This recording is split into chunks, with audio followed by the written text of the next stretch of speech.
Welcome. In the very last video, I spoke about research, and the one before that, I spoke about what makes a good brief, and before that, I spoke about all the broad things that go into brand strategy.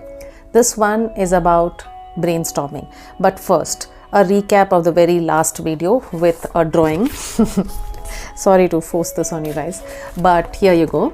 So there are different kinds of research. I don't know if I specifically explained that to you. So there is the focus group discussion, right? There is the one-on-one discussions. There is observation, where you go as the consumer or you watch consumers. Then there is the desk research, which is a very, very important part of things today. I don't think I emphasized on it enough in my previous video.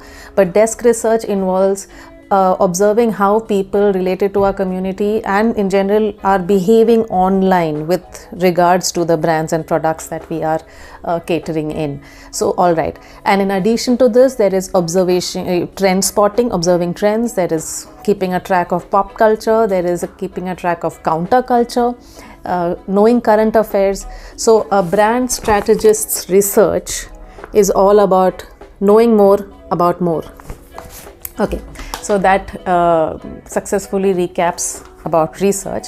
Talking about brainstorming. Again, brainstorming is a favorite pastime in most companies and I think there are Dilbert comics made on it. But let's, for the purpose of good brand strategy, let's try to talk about what makes good brainstorms. Very important is to make the brainstorm an informed brainstorm. So it is the task of the brand strategists to ensure that the brand brainstorm is informed. What that means is you walk into the brainstorm with a very specific goal for that particular brainstorm. You walk into it with the information related to it. So when people throw ideas about this can be done or that can be done right off the top of their head, we need to be able to say whether it has already been done in any corner of the world. So that's the extent of research we need to do before. Today things are easier because we can instantly Google and check for whether something is already taken or not taken or done before, but still it is useful and it is required. It saves a lot of time and makes the brainstorm a lot more effective if that information is already there. The brief has to be client brief has to be very clearly understood. So every time in a brainstorm people are going off track, a brand strategist needs to be, or whoever's in charge or who's taking care of brand strategy needs to ensure that we stay on track. And every idea that is put forward, of course in a brainstorm you don't shoot down ideas unless you have another idea to fix that, or there are these rules, but at the end of the day it is a brand strategist's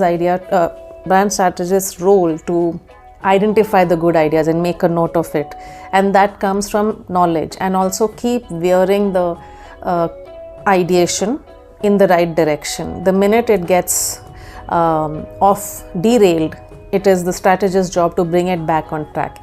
And brainstorms should be time bound, because I have seen it go on. You call people over on a weekend, and I mean these are the particularly bad companies that I've worked at, or bad teams that I've worked in. I've only worked in the leading companies of the world, but in the teams that not so much in Bombay, but like in Bangalore, people would meet on a weekend for the task of brainstorming, assuming that brainstorm is going to solve all the problems or just magically come up with solutions. And even if there is information, there's a tendency to ignore that and just let it go. And the brainstorm carried on for, I mean the one that I attended during a freelancing project, it carried on for the whole day, and there was a lot of time being used up in the wrong this thing, and it was completely a waste of people's time. So waste of time in general, waste of time and energies, because you've come into office on a weekend for this.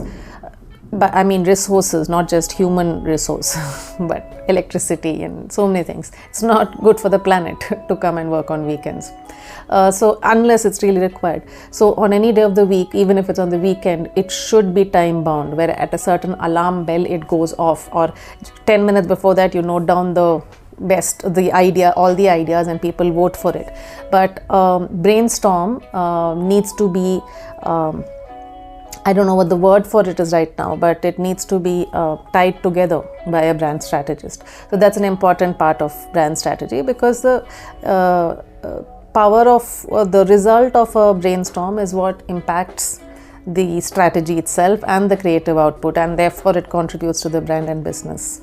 Sounds pretty logical when I'm saying it, but it is not always followed. And as people who are if you're doing this course, you are clearly, like me, interested in refreshing how brand strategies are approached, and it's just useful to keep these things in mind.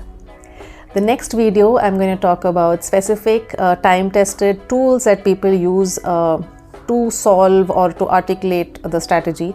There are 3 kinds. One is called, which I have devised, it is called perspective planning.